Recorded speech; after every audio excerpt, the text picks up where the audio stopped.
줄임문 닫습니다. 닫습니다. 닫습니다. 김어준의 뉴스공장. 문재인 대통령이 아세안과 교류를 증진하는 신남방 정책을 발표했습니다. 이 신남방 정책은 게 무엇인지 이 정책 제안을 처음 한 것으로 알려진 한동대 김준영 교수 전화 연결하고 있습니다. 안녕하세요, 교수님. 네, 안녕하십니까. 이 신남방 정책이라는 단어를 처음 제안하신 걸로 아는데 이게 개념이 뭡니까? 좀 설명해 주십시오. 뭐 좀 해명할 게 있는데요. 예. 제가 뭐 이걸 맡아서 한 건 사실이고요. 근데 저 혼자 생각은 아니고요. 또 뭐 이게 뭐 무에서 나온 말은 아니고 원래 남방 정책이 있으니까 저 이제 새로운 정부가 신남방 정책 한다는 것에서 뭐 좀 제가 공헌이 있다는 정도로 약화시켜서 말씀드리고 싶고요. 예. 그러면 공헌이 있으신 분으로. 알겠습니다. 이게 뭐죠? 어떤 개념이죠?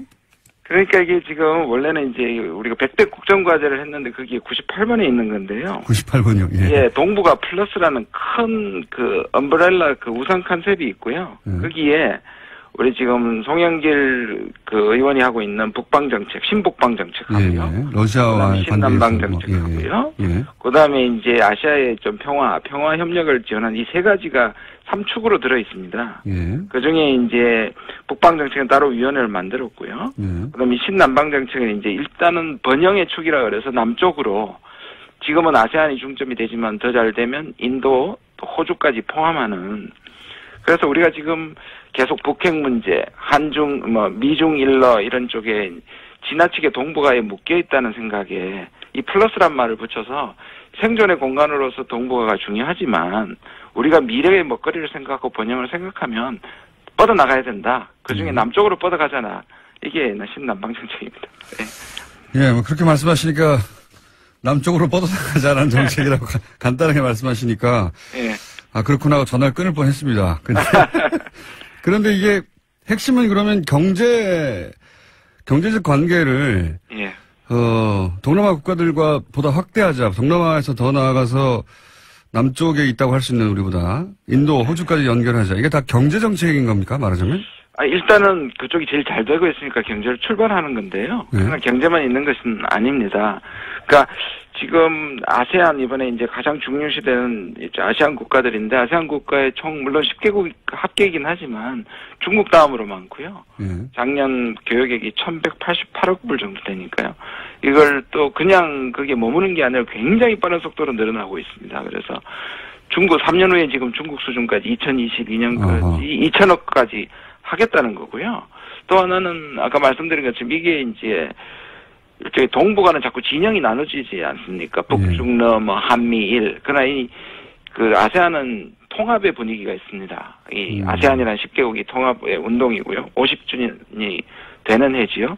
그래서 우리가 뭔가 새로운 외교적인 레버리지를 가지는 의미에서 이들과의 관계도 미래적으로는 개척해야 된다. 뭐 이런 뜻이 담겨 있다고 볼 수 있습니다. 경제 교육 규모가 지금 미국보다 크고 중국 다음입니까, 현재 아세안? 예, 2위입니다. 네네. 그렇게 큰 것 치고는 사실 우리나라에서는 존재감 있게 다루지를 않아가지고 몰랐네요. 예. 바로 그래서 신이란 말을 붙인 건데요. 지금까지 아세안 정책이 없었던 건 아닌데 이걸 중요시하겠다는 것이고 기억하실지 모르겠습니다만 보통은 4국 대사만 보내지 않습니까? 특수사를. 예. 지난 5월에 박원순 시장이 갔지 않습니까? 그래서 이 5강 그러니까 4국만큼의 수준 하겠다. 이번에도 대통령께서 확인하셨는데 그런 부분을 굉장히 신경 쓰고 있다고 볼 수 있습니다. 경제 관련은 이해가 가는데 그리고 방금 이제 외교 부분도 살짝 언급하셨습니다만 이 동북아는 북중러하고 이렇게 나눠져 있다. 한미일 동맹이고 북한하고는 중국, 러시아가 가깝고 이렇게 일반적으로 알려진 이렇게 갈라져 있지만 아세안은 아니다라고 하셨는데 이 아세안과의 외교가 우리 예를 들어서 북한과의 관계라든가 혹은 뭐 전체 외교 관계에서 역할을 할 수 있는 부분이 있습니까? 예, 뭐 지금은 예를 들어서 지금 말레이시아에 기억나시죠? 그 김정남 비서관. 그리고 지금 인도네시아도 사실 양국하고 다 관계를 갖고 있고요. 많은 아세안 국가들이 뭐 조금 친북한 경향이 있는 국가들도 여전히 조금 남아있지만 대체적으로 양국 관계를 갖고 있기 때문에 북한에 대한 일종의 채널을 갖고 있다고 볼 수 있고요. 또 그 다음에 이게 이제 대통령께서 균형 외교를 싱가포르 언론하고 인터뷰하면서 다시 이제 불러왔습니다. 그렇게 하시면서 하신 말이 과거에 동북아 균형 자론 때문에 노무현 정부 때 굉장히 트라우마가 있었지 않습니까? 네. 그러니까 그게 아니고 미중 사이에서 균형을 한다는 게 아니고 우리의 외교 역량을 다변화하는 의미에서의 균형 외교고 그러려면 우리에게 보다 많은 이 동북아를 넘는 어떤 국가의 협력이 중요하다. 그래서 이 신남방 정책은 균형 외교의 일부로서 과거와 구별되는 것이다. 뭐 이렇게 말씀하셨거든요. 이건 어떻습니까? 우리가 이제 이 동남아시아에 대해서 사실은 아래로 보는 그런 있죠. 인식이 있고 실제 그러다 보니까 지금 말씀하신 대로 중국 다음에 교육국, 미국보다도 더 큰 교육량인데 불구하고 이제 그다지 다루지 않았는데 그래서 이제 우리가 동아시아 국가가 무슨 교육이 그렇게 있나? 뭐 알지 못하는 분들도 많을 겁니다. 근데 일본이나 중국 같은 경우는 이미 오래전부터 이 지역에 대해서 뭐 공적 원조도 하고 관계도 화교도 많이 진출했으니까 관계도 많이 맺고 있는데 우리가 들어갈 틈이 있을까요? 있냐고요? 예. 말씀하신 것처럼 일본은 일찌감치 했고요. 일본은 어떻게 시작했냐면 결국 자기들의 제국주의 식민지 국가들이죠. 네네. 그러니까 그 이후에 이건을 보상하는 차원에서 많은 공적 지원을 했는데 그게 나중에 알고 보니까 공적 지원을 한 다음에 자기 차 팔아먹고 전자제품 팔아먹는 일종의 경제적 동물이라는 게 많고요. 그다음 과거사에 대한 극복이 아직 덜 됐고요. 중국 역시 물량 공세를 하는데 중국이 너무 커지는 것에 대해서 아세안 국가는 일종의 두려움이 있습니다. 그렇죠. 주변에. 한국은 그 틈새가 분명히 존재하고요. 또 하나 한류입니다. 굉장히 한류가 전 세계에서 아직도 가장 활발하고 한국에 대한 이미지가 좋은 것이 바로 아세안이고요. 그래서 이번에 그 이름을 참 잘 붙였는데 3P라고 얘기하지 않습니까? 그래서 People, Peace, Prosperity 이렇게 얘기하는데 그 문재인 정부의 소위 사람 중심이라는 것과 상당히 연결되는 것 같습니다. 이게 혹시 인도네시아를 첫 방문지로 삼은 그리고 이 정책을 인도네시아에서 발표한 것과 연결되어 있는 겁니까? 이 전략이? 예, 인도네시아가 굉장히 중요하고요. 특히 뭐 인도네시아 마찬가지인데요. 최근에는 한국과 굉장히 지금 긴밀해지고 있습니다. 물론 이제 이슬람 국가라는 측면이 있지만 심지어 방산협정까지 전투기, 훈련기, 잠수함 협정까지 있고요. 인구가 2억 5천이나 되기 때문에 중심 국가라고도 볼 수 있고 이번에 삼국 순방을 하지 않습니까? 그래서 대통령이 BIP라고 붙였지 않습니까? 베트남, 인도네시아, 그다음 필리핀. 그다음에 이제 일정상 보시면 지금 이제 인도네시아가 먼저 가고 그다음 APEC 아시아 태평양 경제위원회 가고 또 마지막에 여기 지금 다른 여러 가지 이제 필리핀에서 50주년 기념을 하고 그다음 여러 가지 다자 회의가 있기 때문에 일정상도 그렇게 된 걸로 알고 있습니다.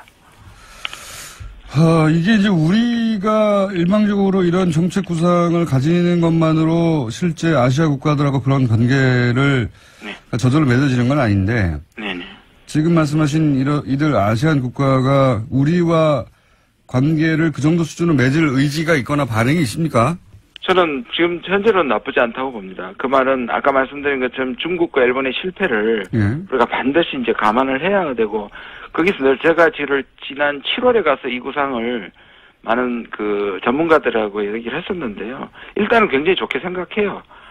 물론 이제 우리가 5번째냐, 우린 늘 이렇게 격가지로 끼느냐 하는 반응이 없지 않았지만 한국과의 어떤 성장 가능성이나 아까 말했던 중국과 일본이 주지 못한 한국 이런 부분에서 상당한 기대를 갖고 있는데 말씀드린 것처럼 이게 또 일방적일까봐 또 이제 아세안을 이용해서 우리가 또 경제적 이득만 취하는 이런 부분에 대해서 상당히 조심을 해야 될 부분은 있다고 봅니다. 그게 이제 경제적 이득만 취하는 것도 문제지만 이리 사회에서 이제 동남아시아 국가에 대해서 이제 무시하거나 하대하는 이런 있죠. 이런 인식도 변화가 있어야 될 것 같은데. 참 신기한 게 가장 많이 우리가 여행을 가는 지역임에도 불구하고 그리고 또 우리나라에 또 가장 많은 외국인들이 와 있는 그 지역 사람들이 와 있는데 말씀하신 것처럼 우리한테 대한 어떤 그런 것들이 있는 것이죠. 그 부분을 아마 동남아 국가들도 느끼고 있기 때문에 굉장히 조심스럽고 존중하는 마음으로 그래서 아마 대통령이 사람 중심이다. 인적 교류 이런 부분을 강조한 것 같습니다. 이 문제는 이 문제대로 따로 인식을 바꾸는 어떤 대대적인 운동이나 혹은 뭐 그게 운동으로 될 일인지 모르겠습니다만. 그러게요. 이것도 한류도 우리가 얘기를 하지만 예. 중국도 조금 약해지고 물론 사드 문제가 있었지만 일본도 지금 약해지고 이런 걸 보면 이거는 우리가 그냥 뭐 당연하다고 생각하는 순간 없어질 수도 있다는 부분이 참 조심해야 될 것 같습니다. 뭐 말씀하신 것처럼 조심한다고 될는지는 잘 모르겠습니다만. 예, 이건 문화적 차원에서 해결될 일이라 네네. 그것도 큰 과제가 되겠네요. 문재인 정부 내내. 이건 어떻습니까? 북방 정책, 신북방 정책하고 이 신남방 정책이 무슨 연결고리가 있습니까? 아까 말씀드린 그 동북아 플러스라는 부분으로도 연결이 되고요. 또 신경제지도라고 들어보셨죠? 그러니까 이게 지금은 이제 남북 관계가 워낙 안 좋지만 문재인 정부의 또 국정과제 90번이 이제 신경제지도인데요. 보시면 한국을 이렇게 한반도를 보면 H자, 그래서 이 서해안과 동해안 그리고 이제 그 군사분계선 이렇게 H를 만드는데요. 이걸 이제 연결시키겠다는 겁니다. 북쪽으로는 러시아와 이제 더 나가면 유럽, 남쪽으로는 아까 말씀드린 아세안, 호주, 인도. 근데 이제 원래 제일 가장 바람직한 것은 남북이 해결돼서 H자를 만들고 이 H자의 두 축이 이제 남쪽으로 북쪽으로 가는 이 거대한 일종의 중장기 비전인데요. 어떤 의미에서 이제 H자는 안 되고 지금 외곽에서 먼저 하고 이것을 연결시키겠다는 보관이 있는 것 같습니다. 물론 문재인 정부 5년에 다 할 수는 없겠지만요. 뭐 중국의 1대1로처럼 그림을 그리는 거군요. 세계지를 놓고. 맞습니다. 정확하게 보셨습니다. 네. 예.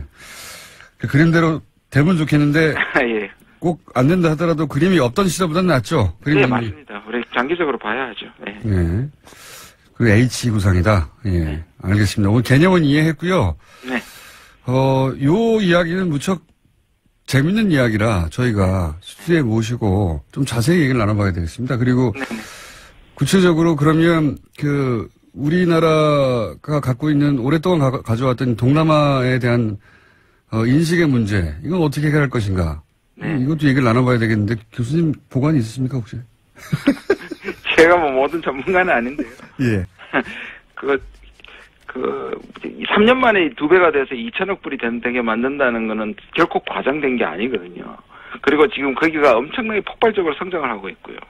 한류뿐만 아니라 한국 언어, 그다음 한국에 대한 동경이 굉장한데, 이런 부분에 대해서 우리가 굉장히, 우리가 얼마 가지고 있지 않는 소프트 파워이거든요.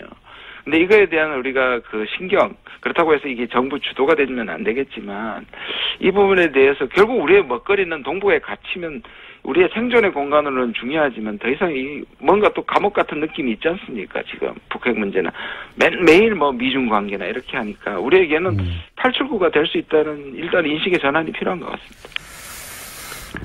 오늘 개념이고요. 예. 다음은 교수님 혼자 안 되시면 여러분 모시고 네.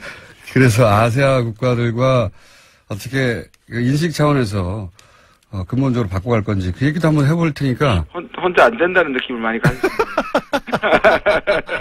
교수님한테 들을 이야기를 오늘 다 들은 것 같습니다, 거의. 예, 알겠습니다. 근데 이 문제 중요한 문제 같습니다. 사실 우리가 아시아에 있는데 아시아 국가들은 없는 듯이 살았거든요. 실제로는 이렇게 교육량도 엄청난데. 있을 때 잘해야죠. 네. 알겠습니다. 교수님 팀을 짜주시고요. 네, 알겠습니다. 그래서 한 번에 모시고 이 얘기 좀 자세히 나누도록 하겠습니다. 오늘 여기까지 하겠습니다. 감사합니다. 네, 수고하십시오. 한동대학교 김준영 교수였습니다. 네. 저희가 5분만 전화 연결하려고 했던 코너인데, 2부, 3부 다른 코너들은 말이죠. 저희가 직접 모시려고 그렇게 노력했는데 직접 모시지 못했고, 이번엔 5분만 전화 연결하려고 했는데 굳이 스튜디오에 난입하신 분입니다. 정청래 전 의원 나오셨습니다. 안녕하십니까. 여러분 안녕하십니까. 이 시대에 참 열심인 정청래입니다. 매사 열심히 하니까 직접 나와요. 전화 연결만 해도 괜찮다는데 굳이 이렇게 저희도 모르는 사이에 스튜디오에 쑥 들어와 계신. 아니 저는 네. 뉴스공장 듣다가 네. 광고할 때 그냥 집에서 출발해서 오면 3분 정도 걸리더군요. 차 타고.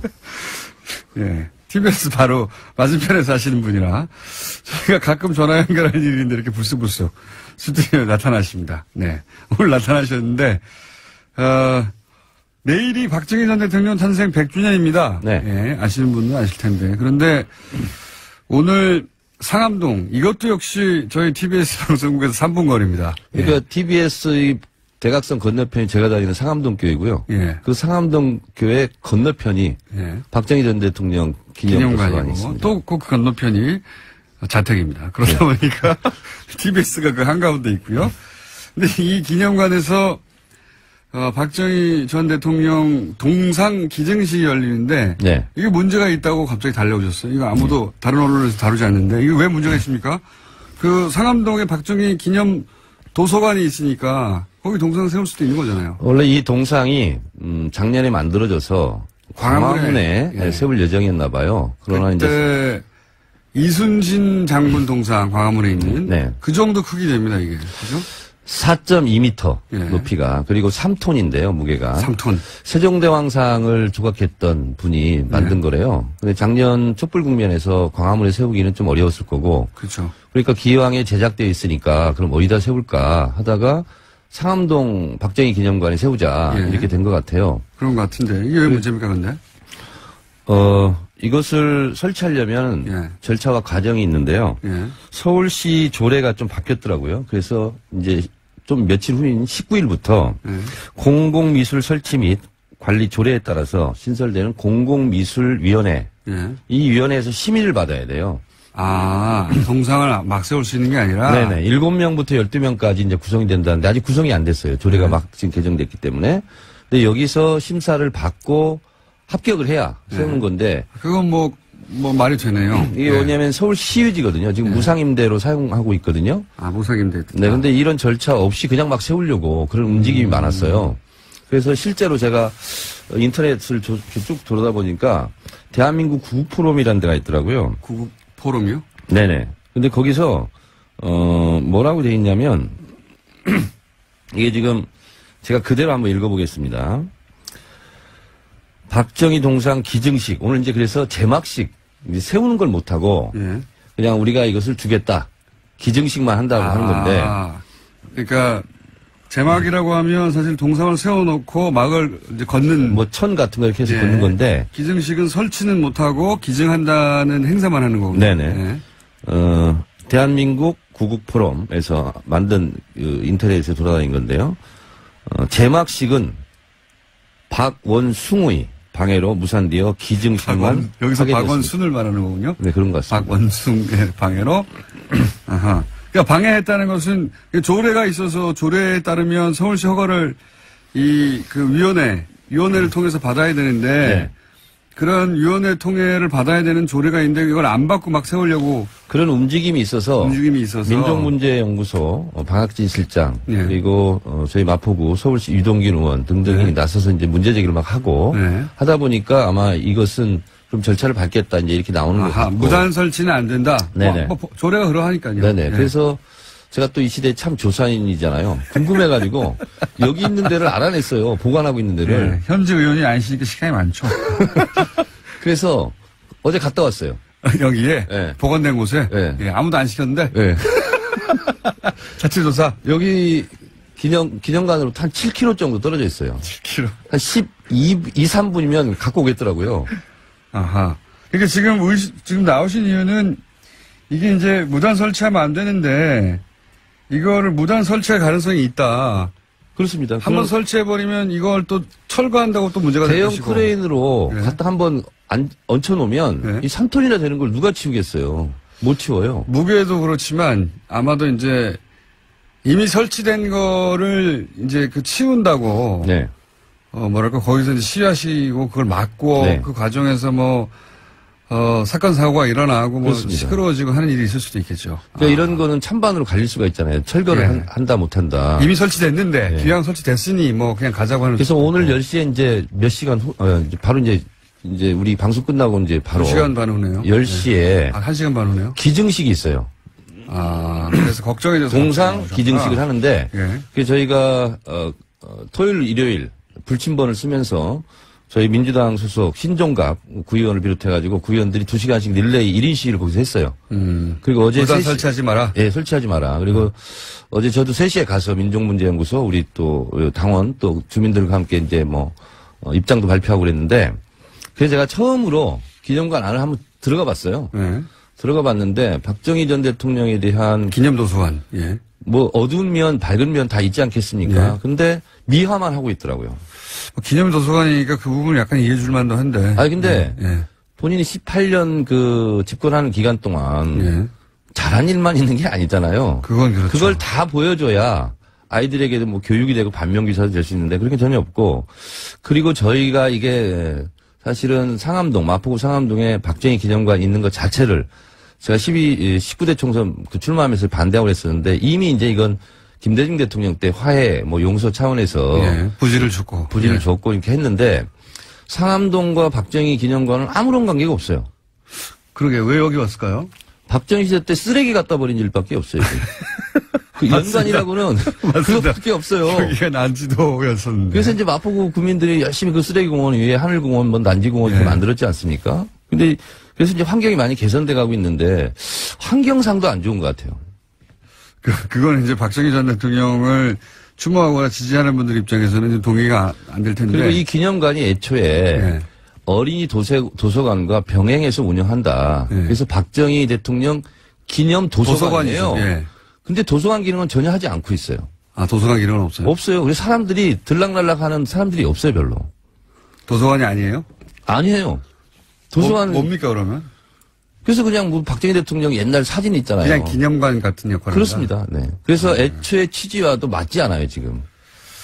그렇군요. 자, 그래서 이 동상을 설치하려면 조례에 따라 위원회에 승인을 받고 난 다음에 설치해야 하는데 네. 그동안에 이 관련 전례로 볼 때 네. 여기 누가 이거 추진하는 겁니까, 근데? 저도 이 단체가 좀 의문스러운데요. 네. 시민단체라고 지금 외피를 쓰고 있는데 네. 11명으로 구성되어 있습니다. 이승만, 박정희, 해리 트루먼 전 대통령 동상 건립 추진 모임. 트루먼 대통령 거기 왜 킵니까? 그래서 박근 전 유엔 뭐 대표, 이분이 대표를 맡고 있는데 여기에 조갑재 씨가 포함되어 있고요. 유석춘 교수, 어디서 많이 들어봤죠? 유석춘 교수. 고영주 전 검사장. 뉴라이트 계열 혹은 뭐 그쪽 분들이네요. 그리고 이제 그거죠. 김영원 홍대 교수라고 있는데 이분이 이 동상을 만든 분입니다. 만든 분이야 뭐 같이 추진하는 게 근데 당연히. 저는 예. 동상을 만들면 몇 억이 들 텐데 이 추진 모임에서 어떻게 자금을 조달했는지 그것도 좀 저는 좀 의심스럽습니다. 박근혜 전 대통령을 추모하고 좋아하는 분들이 돈을 냈겠죠. 네, 어쨌든 지금 현재 문제 제기를 하고 걱정돼서 오신 이유는 바로 집 앞이기도 하지만 시간도 많아서 조사를 쭉 해봤더니 이걸 갑자기 무단으로 설치하면 그다음부터는 이 조례를 어겼는데도 불구하고 철거가 안 될 것이다. 저희 상암동 주민들, 예, 조례에 따르면 국민들은 언제든지 기습적으로 이걸 설치할 수 있다. 그래서 불침번을 쓰면서 계속 지켜야 되는 거 아니냐. 한번 갖다 놓으면 이렇게 치우기도 어렵고 그렇습니다. 그러니까 철거가 더 어렵겠죠. 네네. 근데 이제 조례를 지켜서 위원회를 통과해서 한다면 할 수 없는데 그걸 꼭 고쳐라 이 얘기를 하시려고 나온 거죠. 예. 뭘 고쳐요? 거쳐라. 조례에 따라 설치위원회의 판정 혹은 뭐 결정을 거친 다음에 우선 요구는 그렇습니다만 예. 공공미술위원회도 절반 이상이 민간위원들로 구성이 되게 돼 있어요. 그러다 보니까 저희들은 반대를 하는 거죠. 예, 반대 입장 들어봤고요. 네. 설치하는 분들의 입장을 만약에 설치가 된다면 그래서 논란이 생긴다면 그때 그분들하고 연결해서 왜 그렇게 설치했는지 들어보고. 뉴스공장 끝나고 김충수도 잠깐 좀 거기 가보시죠. 10시에 기증시간인데. 우리 구의원들, 시의원들 다 가서 동네 주민들하고 반대하는데. 네. 의원님은 안 바쁘시지만 저는 바빠요. 의원님 오늘 여기까지 듣겠고요. 네. 다음에 그냥 전화로 하시고 이렇게. 가급적이면 그렇게 하도록 노력하는데 열심히이다 보니까 항상 이렇게 스튜디오를 또 나오게 됩니다. 오늘도 전화한다고 하다가 어느새 이렇게 들어오셔가지고. 자, 그런 문제가 있다고 합니다. 지금까지 정청래 전 의원이었습니다. 감사합니다. 고맙습니다.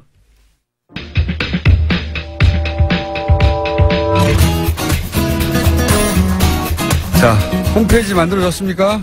만들고 있어요. 아직도 만들고 있는 인문결연구소의 임상훈 소장님 하셨습니다. 안녕하십니까? 네, 안녕하십니까? 네, 최근에 들으신 분들을 위해서 이번엔 르몽드 디플로마티크, 르몽드의 에서 발간하는 전문지죠. 굉장히 고급집니다. 이걸 읽을 수 있으면 지식인이다. 프랑스에서. 라고 말해지는 르몽드 디플로마티크의 편집장도 하시고 편집위원도 하시고 그 외에 뭐 잡다한 거 많이 하십니다. 그중에서 최근에는 인문결 연구소의 소장님.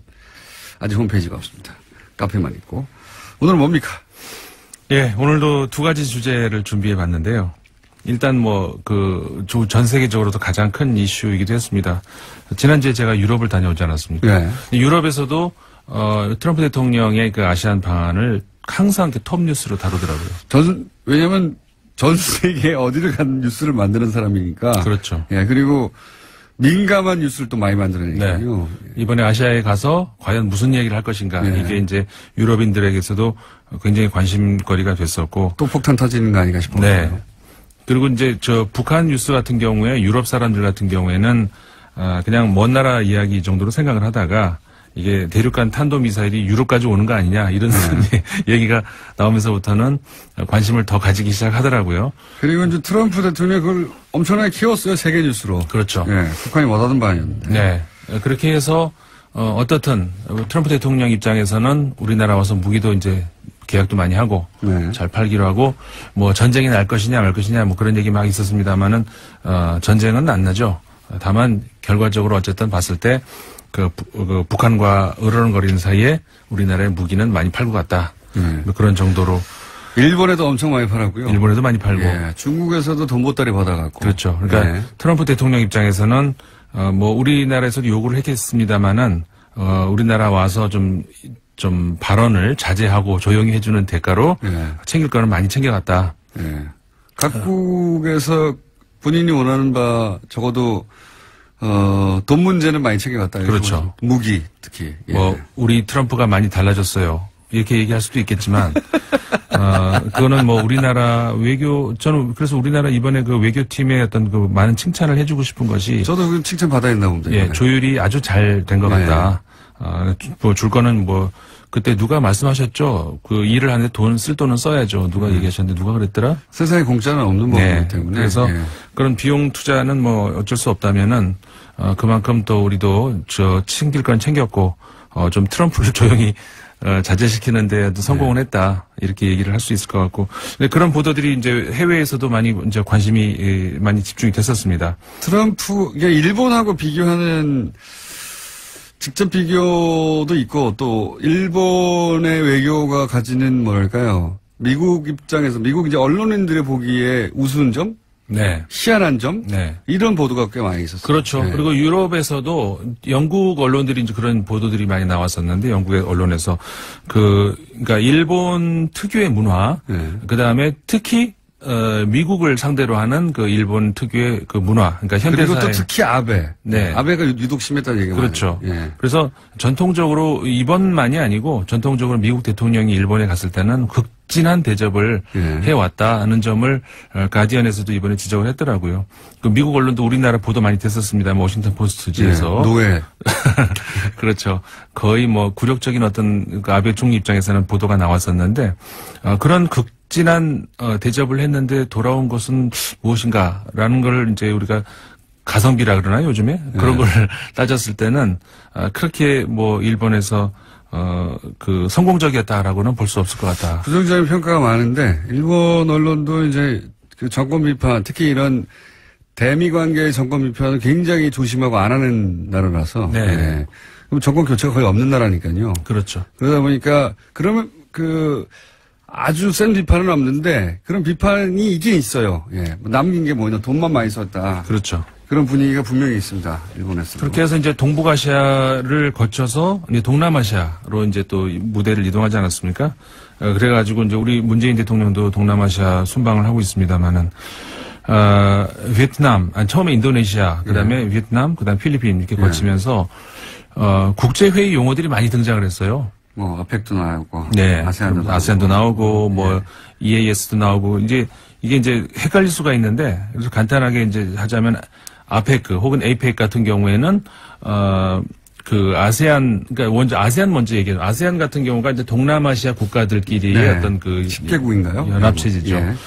처음엔 60년대 말에 이제 출발했다가 점점 이제 불어나서 그렇게 됐는데 아까 우리 인터뷰에서 하셨습니다마는 밖에서 제가 정청래 의원님하고도 얘기를 잠깐 했어요. 이게 주목을 우리가 앞으로 할 필요가 있다. 네, 아세안 맞습니다. 같은 경우에. 네. 왜냐면은 아세안 국가들이 지금 목표로 하고 있는 것이 유럽 연합 같이 단일 경제 체제를 이렇게 노리고 있고, 근데 사실상 이게 굉장히 어느 다른 지역보다 가능성이 높은 것이 내구성이 굉장히 좋습니다. 이 국가들 간에. 사실 동북아시아 우리 그 한중일 3국은 그렇지는 않잖아요. 네. 그리고 서아시아가 그렇습니까? 아니면 뭐 어디 아프리카 그렇습니까? 근데 어느 지역보다 이 내부 국가들 간의 내구성이 좋고, 그 다음에 종교가 사실 불교하고 이슬람교가 있지 않습니까? 그럼에도 불구하고 종교 갈등 없고, 굉장히, 그리고, 이 국가들을 합쳤을 때는 경제 규모가, 사실상 미국, 중국, 일본 다음 가거든요. 그러니까 유럽을, 개별 국가로 나눴을 때는, 유럽을 유럽연합으로 한다면은 유럽연합, 그 다음이 다섯 번째가 되는 거죠. 굉장히 경제적인 그 어떤 그 가능성도 높고, 남방 정책이라고 하나요? 신남방 정책이라고 하나요? 굉장히 우리가 앞으로, 주목을 해봐야 될 그런 단계인 것 같습니다. 그리고 거기다가 이제, 예를 들어서 EAS라고 하는 우리 국제기구 같은 경우는 거기서 더 범위가 넓어지죠. 그러니까는 아시아니 동남아시아라면은 거기다가 플러스 3 하면은 동북아시아까지 합친 거 아니겠습니까? 거기다가 또 추가로 미국이라든가 이런 나라들까지 추가를 한 그런 더 큰 범위로 커지는 것이 EAS라고 하는 이제 그 단위고, 그 기타 등등 여러 가지 국제회의들이 많이 있죠. 전부 아세안 중심으로 많이 있습니다. 자, 동남아 국가를 순방하다 보니까 이런 단어들이 많이 등장해서 잠깐 정리해 주셨고. 네. 벌써 또 6분밖에 안 남았어요. 이제 오늘의 두 번째 주제. 예, 두 번째 주제를 과연 다룰 수 있겠는가, 6분 가지고. 싶긴 한데. 네. 두 번째 주제가 이제 사우디가 심상치 않다예요. 네. 심상치 그렇죠. 않죠. 예. 매우 심상치 않습니다. 예. 매우 복잡합니다. 사우디아라비아라고 하면은 우리 잘 알려진 대로 절대 왕정 국가잖아요. 입헌 왕정이 아니라 이제 절대 왕정 국가라고 할 수가 있는데, 그 20세기의 그 절대 왕정 국가로 사실상 이 정도 규모의 국가로 남아있는 유일한 국가죠. 예. 그렇죠. 예, 없어요. 예. 맞습니다. 그리고 그런 큰 규모의 국가들 중에서는 아주 유일무이한데,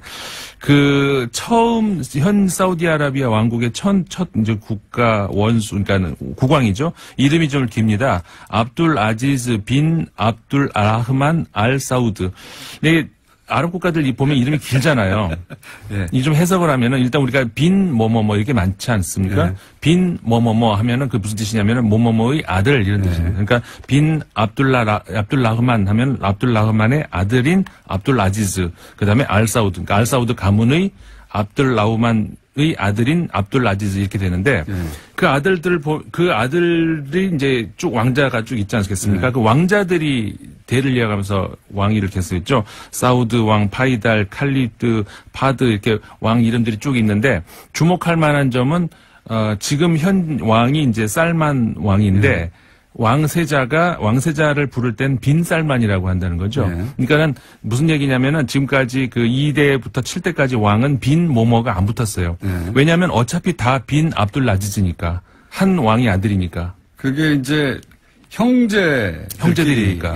그 처음에 이 사우디를 1920년대인가요? 건국할 때 부족이 한 20개가 됐는데, 그때 부족 간의 그 결속 때문에 아버지가 아들한테만 계속 물려주면 20개 부족이 단결이 안 되니까 형제들한테 나눠주는 걸로 승계 원칙을 세웠는데, 이번에 처음으로 아들한테 나눠주려고 하는 거죠. 그렇죠. 예.